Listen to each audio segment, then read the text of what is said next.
Hi folks, అందరికీ నమస్తే. Reverification పెట్టుకొని ఇంకా ఆప్షన్ అయితే వచ్చింది. స్టెప్ బై స్టెప్ చెప్తా. ఒక్క సబ్జెక్ట్కి వచ్చేసి 800. ఇదైతే పెద్ద కరెక్షన్ స్కామ్ లెక్కనే ఉంది. సో మీరు పైసలు ఎఫర్ట్ చేయగలుగుతారంటే రీవెరిఫికేషన్ పెట్టుర్రి. అవి ఒక 7 స్టెప్ ప్రాసెస్ ఉంది. 7 5 6 వాయిస్ మీద కాన్సన్ట్రేట్ చేయరి, సరేనా? ఫస్ట్ థింగ్ ఏం చేయాలి అంటే వెబ్సైట్లో కాల్. అంటే ఇప్పుడే మా స్టూడెంట్స్ ఒకరిది నేను కట్టేసిన, అందుకని ఫస్ట్ ఏం చేయాలంటే tgbienewcgg.gov.inలో కావాలి. అది నేను స్క్రీన్ షాట్స్ తోటి లాస్ట్కి అటాచ్ చేస్తా, కావాలంటే లాస్ట్కి చూసుకొని. ఇది ఫుల్ వీడియో యూట్యూబ్లో ఉంటుంది, సరేనా? ఆటోమేషన్ పనిచేసలేదు, సో యూట్యూబ్లో దోలాడుకోవాలి. రీవెరిఫికేషన్ స్టెప్స్ అని ఉంటుంది టైటిల్.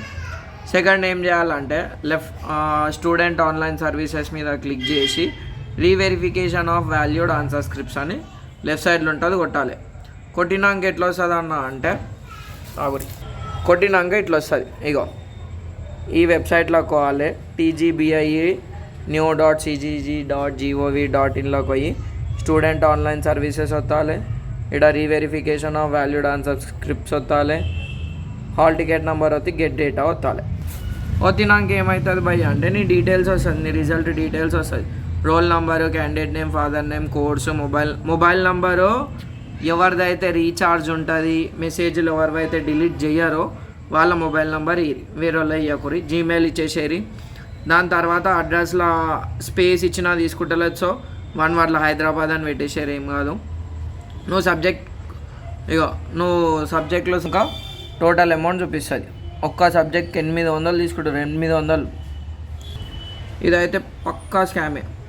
అరే ఎగ్జామ్ రాయడానికైనా 770 తీసుకుర్రా, రీవెరిఫికేషన్కి ఎందుకు అంతగానం? ఏం చేస్తాం, ఏం చేయలేం బ్రో. తెలంగాణలో ఎడ్యుకేషన్ గురించి ఎవరు దిగని ఇట దిగడు. అందుకే సాఫ్ట్వేర్లో అయినా దేంట్లోనైనా ఆంధ్రాలో ఎక్కువ మంది ఉన్నారు.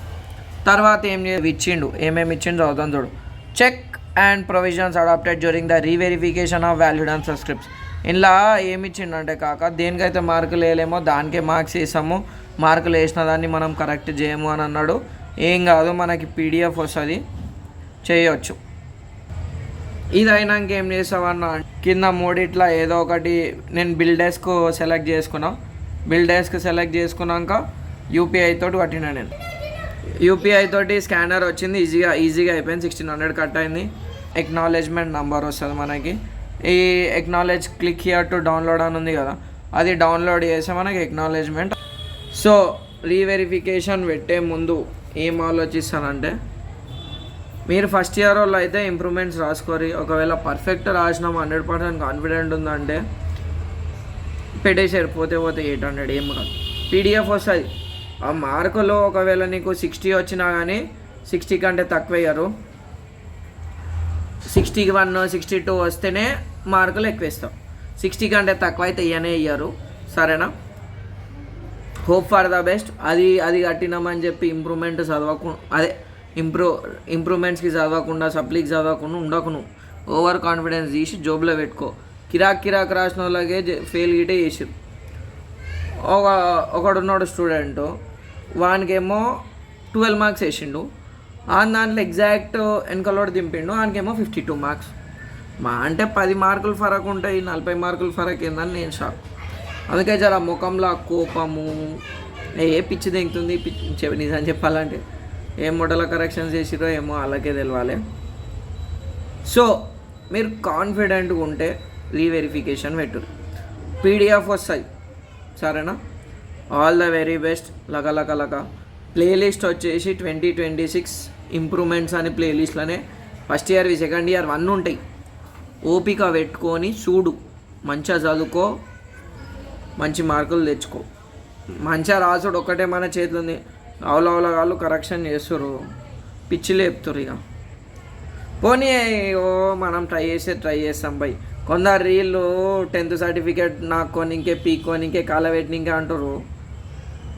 అవన్నీ నమ్మకూరి, పిచ్చి మొగపోలు చెప్పేటారు అవన్నీ. నేను చదివినా, నేను జాబ్ చేస్తున్నా, గైడ్ చేస్తున్నా. నాకే జాబ్ లేకపోతే నేను ఎప్పుడో ఫోటో ఎక్కేటోని. ఎందుకు? మంచిగా చదువుకొని మీ అమ్మయ్యని ఆలోచించురి. ఫీజులు ఏం చెట్లకు గాసలు, పైసలు ఏం చెట్లకు గాసలేవు, అర్థమవుతుందా? ఏ పిచ్చిలాంజోడికి చెప్పింది నమ్మకూరి.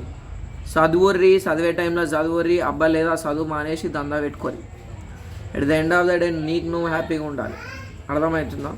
All the very best. లక లక లక.